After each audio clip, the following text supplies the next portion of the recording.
Bonjour à tous, c'est Christophe. Aujourd'hui, une petite vidéo sur la paire euro-dollar où je vais vous expliquer comment mettre en place un stop suiveur et l'importance d'un stop suiveur pour engranger des bénéfices et éviter des pertes lorsqu'on trade.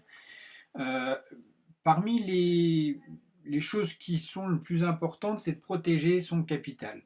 Et moi, la façon dont j'ai de protéger mon capital quand je trade, c'est de mettre en place un stop suiveur.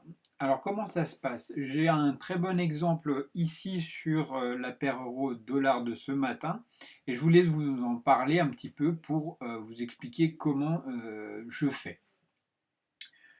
Donc vous êtes dans une optique, voilà, là il y a le pivot journalier que vous voyez en gris, hein, la ligne grise ici. Donc les cours viennent au-dessus du pivot. Et là, qu'est-ce que je vois? Une avalante baissière. Bon, vous connaissez peut-être le langage des bougies. Une avalante baissière, c'est quand une bougie rouge est plus grande, elle clôture en dessous de la bougie haussière précédente. D'accord? Et plus la bougie est importante, plus on peut espérer de la volatilité derrière. Donc à cette bougie-là, je me suis dit, voilà, on a le pivot ici. La première bougie qui clôture vraiment en dessous du pivot, je vais partir en vente. Donc ça s'est réalisé ici. Et c'est pour ça que j'ai pris ces deux petites positions. J'ai mis donc en tout 15, une position de 15 000 euros. Donc à partir de ce moment-là, qu'est-ce qui s'est passé? Donc j'avais mon stop en protection et donc là, les cours fonctionnent, hein, et on commence à avoir une première bougie au rouge qui valide mon hypothèse. À ce moment-là, donc je décale mon stop à ce niveau-là. Ensuite, une deuxième bougie bien rouge, je le déplace en dessous, on est en 5 minutes, hein, je le redéplace à ce niveau-là, au-dessus de la bougie tout simplement. Après, on a cette bougie-là, tac, pareil, je la déplace ici. Ici, on arrive sur un doji. Bon, je sais que le doji, c'est difficile. Donc, je me dis, si je me mets là, je vais me faire sortir de suite. On va laisser quand même le marché jouer. Parce que le marteau qu'on a ici, ça peut être un retournement de marché, on ne sait pas. Mais si ça fait juste un petit retournement et ça repart en bas, ce serait dommage de se faire quitter ici alors que le marché vient là et replonge. Donc j'ai laissé la chance au cours, hein, en mettant toujours mon stop au plus serré, c'est-à-dire sur cette bougie-là, et en regardant ce qui se passe. Malheureusement, les cours seront montés très rapidement, mais ça m'a permis d'engranger un gain de quasiment 3 points. C'est pas grand-chose, mais c'est toujours ça. Donc 2,5-3 points, moins le spread.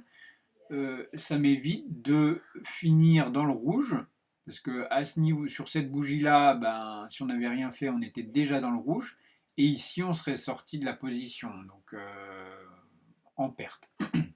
Le tout étant de gagner de l'argent. Alors c'est toujours un peu frustrant, je vous l'avoue. Ici, j'aurais pu faire un beau gain. Ici, la somme était bien moins importante. Peu importe, j'ai pris ma perte, enfin ma perte, mon gain, mon take profit, mon stop profit, et ça m'a permis de limiter la casse sur ce trade où je visais le 1,08 et qui n'a pas pu être activé. Le take profit n'étant pas activé, en déplaçant progressivement un stop suiveur comme ça vous permet de gagner progressivement dans les marchés. Alors je vous déconseille de faire ça sur le M1. Pourquoi? Parce que en M1 on a pas du tout, on a beaucoup plus de volatilité et donc vous voyez on a cette montée. Et ensuite, on a progressivement, ça doit être à peu près ici que j'ai pris mon trade. Si on se met à mettre un stop ici en se disant bon bah là le cours est remonté, bah, on se fait sortir de suite, donc très régulièrement. Donc n'hésitez pas, si vous faites des stops suiveurs, à plutôt soit être sur du 5 minutes, soit du 15 minutes carrément. Et là, vous serez beaucoup plus serein. Et si vous faites sortir, bah, c'est qu'il y a une bonne raison. Comme ici, je me suis fait sortir. Vous voyez, les cours sont remontés de 14 pips. Voilà, bah écoutez, j'espère que cette petite technique de stop suiveur vous aidera. N'hésitez pas à me poser des questions si besoin. Moi, c'est la façon dont je trade. Ce n'est pas la meilleure des façons, mais en tout cas, ça m'aide beaucoup pour éviter des pertes en trading. Et finalement, psychologiquement, on a fait un petit gain, donc on est content de notre journée. Voilà, je vous dis à très vite et n'hésitez pas à vous abonner, mettre un petit pouce, ça m'aidera. Salut!